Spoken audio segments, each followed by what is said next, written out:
კონდეს რა თქმა უნდა, მაგრამ ყველა ბავშვმა უნდა იცოდეს სწორი მოხმარება, სწორი გამოყენება და ჩვენ უნდა ვეცადოთ, რომ ჩვენი შვილები ამისგან დავიცვათ.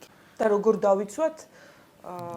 ეს არის ალბათ ძალიან მნიშვნელოვანი, რომ ამის გასაღები გქონდეს და ამაზე პასუხი.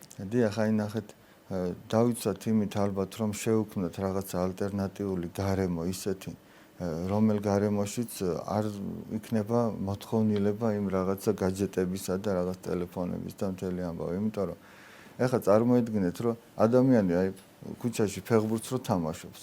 ეხლა ვის კარებში რო დგას და რო ბურცელოდება, ტელეფონს ხო არ მოიღებს და თამაშს არ დაიწყებს. იქ სხვა რაღაცით არის გართული.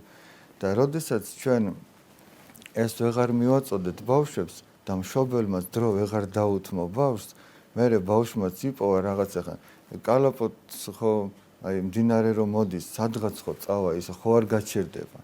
რაღაცა კალაპოტს თავისით ხო იპოვის და ჩვენ ვფიქრობთ, რომ ეს კალაპოტი იყოს ეკლესიის წიაღში და რაღაცა მათი დრო და ენერგია აქ დაიხარჯოს.